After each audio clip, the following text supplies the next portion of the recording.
Hi, this is Scott Garibay, and today we're going to talk about Dungeons and Dragons, and we're going to talk about when a story is more than a story. Okay, and the reason why we're going to talk about this, we're going to talk about this in context to the new Harry Potter reboot. All right, so Harry Potter reboot is coming, and I'm a huge Harry Potter fan. If you look at my channel, you will see no less than 50 to 100 videos that talk about Harry Potter in one context or another. I'm a huge Harry Potter fan, and so this actually broke this last week. And I have a high frequency channel, right? So I can talk about something on the day of, and actually I try to talk about things the day of or the day after it breaks, right? Because for a whole lot of reasons, right? And whenever you see me not talking about something that's highly relevant or highly fresh, or it's close to what I care about, but I'm not talking about it, it's because I'm still thinking, right? So I'm not sure where to land on it, but I know where I'm landing on the Harry Potter reboot. All right. Fascinating. Okay. So let's talk about when a story is more than a story, okay? So, Harry Potter is one of the largest franchises in the world. I actually think there are, in my opinion, let's talk about the 5 largest franchises in the world, right? Intellectual properties in the world. That's an even better way to talk about it. Star Wars. I'm going to list them in order, right? So it's going to be, I'll list them and then, because I'm not sure I can do it in order right out of the gate. All right, Star Wars, Marvel. Actually, I think Marvel is the number 1 in the world. Then Star Wars. Then you have Harry Potter. That's 3rd, okay? Then you have Fast and Furious. And then you have and then you have Lord of the Rings, okay? And you're like, wait a second, Scott, where is the DC? Where's the DC cinematic universe? Where's the Batman, Superman? I actually think they recently lost their qualification as a franchise at all. It happened when James Gunn came and had an opportunity to clear the deck for, to actually start from scratch, because the DC cinematic universe was literally a dumpster fire. It was like a collection of hodgepodge films that did not connect to anything, and it smelled to everyone like, oh my gosh, this is Warner Brothers owns the Superman, Batman, DC world, but pretty much it looks like every single executive they have actually hates comics, and this isn't functioning. It doesn't work. It's completely disconnected. But the strongest proof. Aquaman made $1 billion, and Batman versus Superman didn't. Right? It's like Wonder Woman 1, best movie you could possibly make. Huge, right? Huge success, pointing in the right direction for the whole series. And then Wonder Woman 2 just squanders it all. It was like, what if Wonder Woman doesn't do anything in the whole movie and just kind of doesn't fight or punch anyone, or it was this, and it was like watching somebody bobble a ball uphill. It was just painful, right? So I actually think DC is recently disqualified and is really no longer a functioning intellectual property. And to be clear, my intent going forward is to skip all the films. Because I just no longer, James Gunn had this opportunity, he let it pass. I just don't think DC qualifies, right? So you have all that. So Harry Potter is the third largest intellectual property in the world, right? So let's talk about when a story is more than a story, right? So right now, right, you got the Harry Potter movies. Absolutely. Actually, you had the Harry Potter books. They mattered. They don't matter today, okay? Nobody, at the large scale, nobody reads it, right? There's exceptions like you and me, but generally, common, the masses generally don't read. Not in large, they're not going to read thousands of. Let's put it this way, okay? Most people don't read thousands of pages of content, and that's exactly what the Harry Potter series is. It's at least 2,000 pages, if not close to 3, right? And so nobody's really... But the movies, that's a big deal, right? So the first trilogy, actually the first group of 8 films is massive. All like huge success. And really unprecedented, right? The fact that they got everybody through that. The only person who died was Dumbledore. They kept the same actors in place.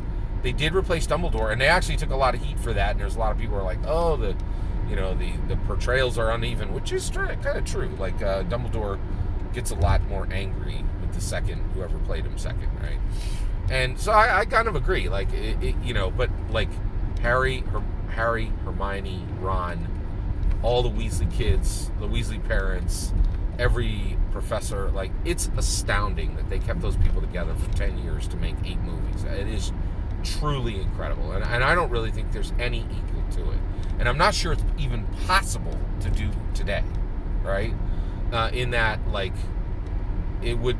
And we're seeing this on Stranger Things right now. Like, so once you get a ball rolling today, and there's huge success, everybody wants to go to do something other than that thing, right? You saw this on Stranger Things right now, right? Like, everybody's ready for more Stranger Things, but they're having a hard time getting any of those kids to sign on because they all want to go do their movie, their movie careers.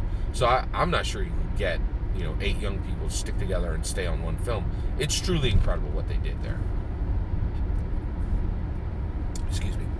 So it's truly astounding, right? Now, then, okay, so you have the 8 movies. Those things are massively popular. They're massively rewatched today. They matter, okay? Then, in addition to that, you have the Fantastic Beasts prequel series.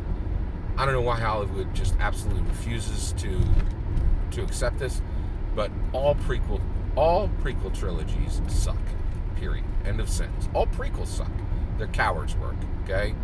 Nobody cares what happened before the book because it's a trapped story, right? Like, oh, Dumbledore's going to get in a fight, right? Like, when he was young. Who cares? He's not even going to get a scratch on his face. Right? We already know that. We know any combat you put a character into, there's no tension.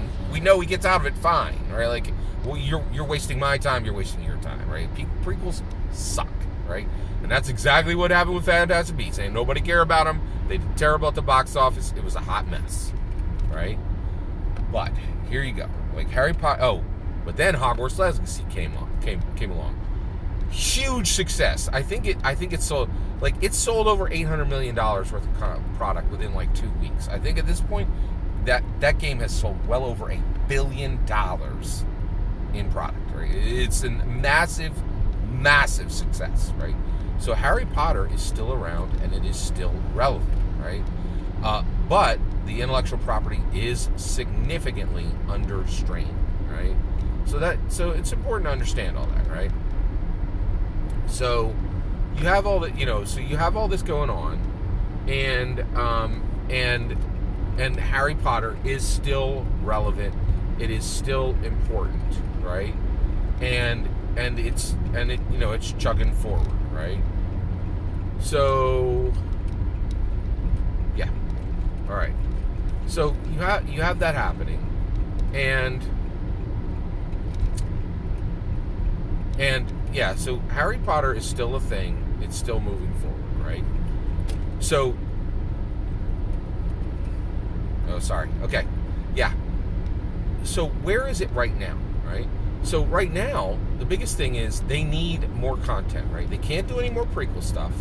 And now, the logical next step in the series is that they actually sell, the logical next step in the series is they have to sell the sequel trilogy, right? That happened, the same thing happened with Star Wars. They're like, okay, here's Star Wars, here's our carriage work, nobody cares, everybody hates it. Oh, and now we need to do something real with it. Let's tell the story everybody wants to hear, right? What happens to Luke? What happens to Leia? What happens to Han Solo? We have the answer on all of those. They all die. We're like, okay, and we get to see their deaths, right? And it was pretty good. It was like seeing what happened to.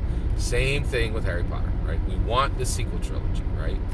But here's the problem, right? J.K. Rowling has really, put a bee in the bonnet of a lot of people, and she has made a lot of people incredibly angry with her, right? Including the actors. Like, only Luna Lovegood's like, hey, bet, she made my career, I love hers, everything's good.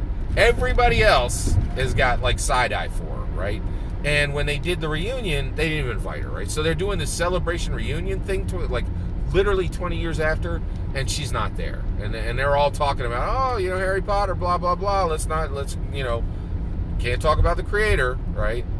And so the reality is, the actors have a major problem with J.K. Rowling, and the fan base has a major problem with J.K. Rowling, and they're trying to laser her. They're trying to take tattoos that they got 5 years ago and laser them off her body. Got a huge problem, right? So what do? Well, let's talk about the Harry Potter reboot. Okay, that's a story. That's more than a story, right? So at first I was like, oh, I am very like there. So here's what they announced. HBO, HBO Max, is like, hey, you guys want an entire series of Harry Potter? You want a complete Harry Potter reboot as a show? Each book is an entire season. You get 6, 12, maybe 18 episodes per book. I'm like, oh yeah, sign me up. And a lot of people are like, well, how are you going to stretch out the books? I'm like, are you out of your mind?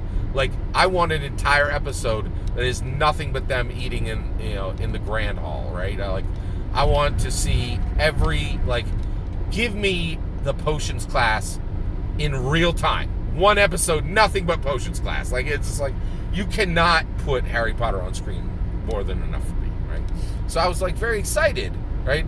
But I didn't talk about it. I didn't talk about my excitement, right?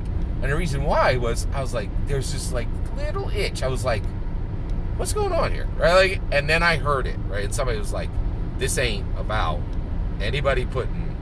Oh, and they were going to do a complete recast, right? Because this is going to be all the books retold, right? So that means it's a complete recast, because everybody is too old, right? The actors, so Emma Thompson, Daniel Radcliffe, Rupert Grant, right? They can't play the kids again, right? Because they're adults now, right? McGonagall, like, come on, like, she's doing okay, but like, I don't know if you could do like, this is gonna take 5-10 years. Like, I'm not sure she's gonna be, in working order 5-10 years from now, right? Like, she might be healthy and good to go, but I don't know if she's gonna be on set every day. You know what I mean? Like, she's getting up there, right? And all the professors, right? So that's a thing, right? So then I was like, oh my gosh, I'm so excited, right? Just recast all the kids, recast all the professors, recast everything. I cannot wait. I'm all in, right? But then somebody came along and goes, no, this ain't about a Harry Potter reboot. This is about squeezing and pressuring those actors to get back to the table and do the only thing that anybody cares about for their careers, right? And I think that's legitimate. Like, ain't nobody like, oh, I'm looking forward to the next Daniel Radcliffe movie. Emma Thompson appears to be like completely retired, and Rupert Grant, no. Anybody know what looking forward to the next Sick? Or like, come on, like, So, but we do love them in these roles that made their careers, and we would love to see another set of films. It could be just a trilogy of, Harry Potter as an Auror, Ron Weasley as an Auror, Emma Thompson replacing Dumbledore, Hermione replacing Dumbledore, all in. And like, everybody wants to see this. And frankly, the moment I heard somebody say this is a leverage point, and they're using this as a threat to those actors to say, y'all's better get back on set, man. Because I think there's been talks going on, and and I think they're like, we want $100 million a piece, right? Like, and they're like, hey man, this is after the great pandemic. We can't be paying you guys $100 million a piece. Like, we need to make money on this, right? So there's a huge battle, right? And so the moment I heard it, I was like, oh snap, that is dead on. That is dead on, right? Because the reality is, yeah, it'd be nice to see the books done again, but I would much rather see a series of films doing this. And here's the thing. If that Harry Potter reboot goes, I think Emma Thompson, Emma Thompson, Rupert Grint, and Daniel Radcliffe go, oh, yeah, absolutely, we could be forgotten. We could no longer be considered the preeminent Harry Potter, Hermione, and Ron Weasley. Hermione Granger and Ron Weasley. Very real threat. Like, you put Jenna Ortega up as Hermione Granger, who the heck is going to remember Emma Thompson? Done and done. Done and dusted. Right? You could just take half the you could take half the cast of Archie, and no, ain't nobody gonna remember those people's names 2 years from now, right? Like, it's done, right? And so I think this is gonna be massive pressure to get those people back, right? And so I think the more I thought about it, I'm like, nah, nobody cares. Like, HBO Max don't really care about that series. They are threatening. It is a threat, in my humble opinion. It was always about saying, just in my humble opinion, saying Dan Radcliffe, Emma Thompson, Rupert Grint, you guys get back on set at a reasonable rate, or ain't nobody going to remember your name 3 years from now. Right? And I think that's real. That is a very real concern on the part of Daniel Radcliffe, Emma Thompson, and Rupert Grint, right? And that's it. That's the whole ball of wax, right? And that story, that HP Reboot telling a new story, is not a story. It's way more than a story, right? Let's talk about Dungeons & Dragons. Where is a story more than a story, right? So first of all, in my humble opinion, Dungeons & Dragons was never a game, right? It was always a human flourishment tool. It was more than a story, right? And there's a lot of tension around this, right? And there's a huge debate within the tabletop role-playing game community. So I'm debating, I'm saying flat out, and I've been saying it for 4 years, I don't think Dungeons & Dragons has ever been a game. I don't think it was a game on day one. I don't think it's a game on day now.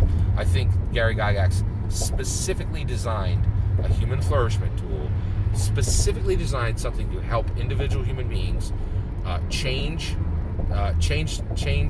how they interact with identity, narrative, and language, and fundamentally change them as human beings and make them more than normal human beings, right? Like, I just don't even remotely believe for 1 second that Dungeons & Dragons has ever been a game. There's just too many things about it, right?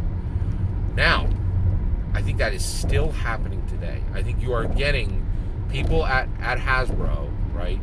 Creatives on the design team who know the legacy of the game, and I think the true legacy of the game, in my humble opinion, and are doing things with it specifically to make the stories do more than what it appears. One of the biggest things about it is brand spanning lore. What's happening on Dungeons & Dragons is completely unprecedented. Dungeons & Dragons lore exists in Magic the Gathering. It's about to exist in Lego, right? It exists in Funko Pops. It exists in Yahtzee, right? Like, and Dungeons & Dragons is specifically a tool that is used to tell stories, and it's being connected to brand after brand after brand that has 100 to 1,000 worlds under it. And they're not even pretending. They're like, we're a multiverse, right? And this isn't it's not debatable that it spans multiple products, right? That expands multiple brands, and that it connects worlds. That's already done. That's not debatable for Magic the Gathering. Strixhaven is a canon MTG world, canon Dungeons & Dragons world, right? The only question is, how far does canon spread, right? And in my opinion, it's farther than anybody understands, and what's happening on Dungeons & Dragons is truly unprecedented, right? And so the story is more than a story, right?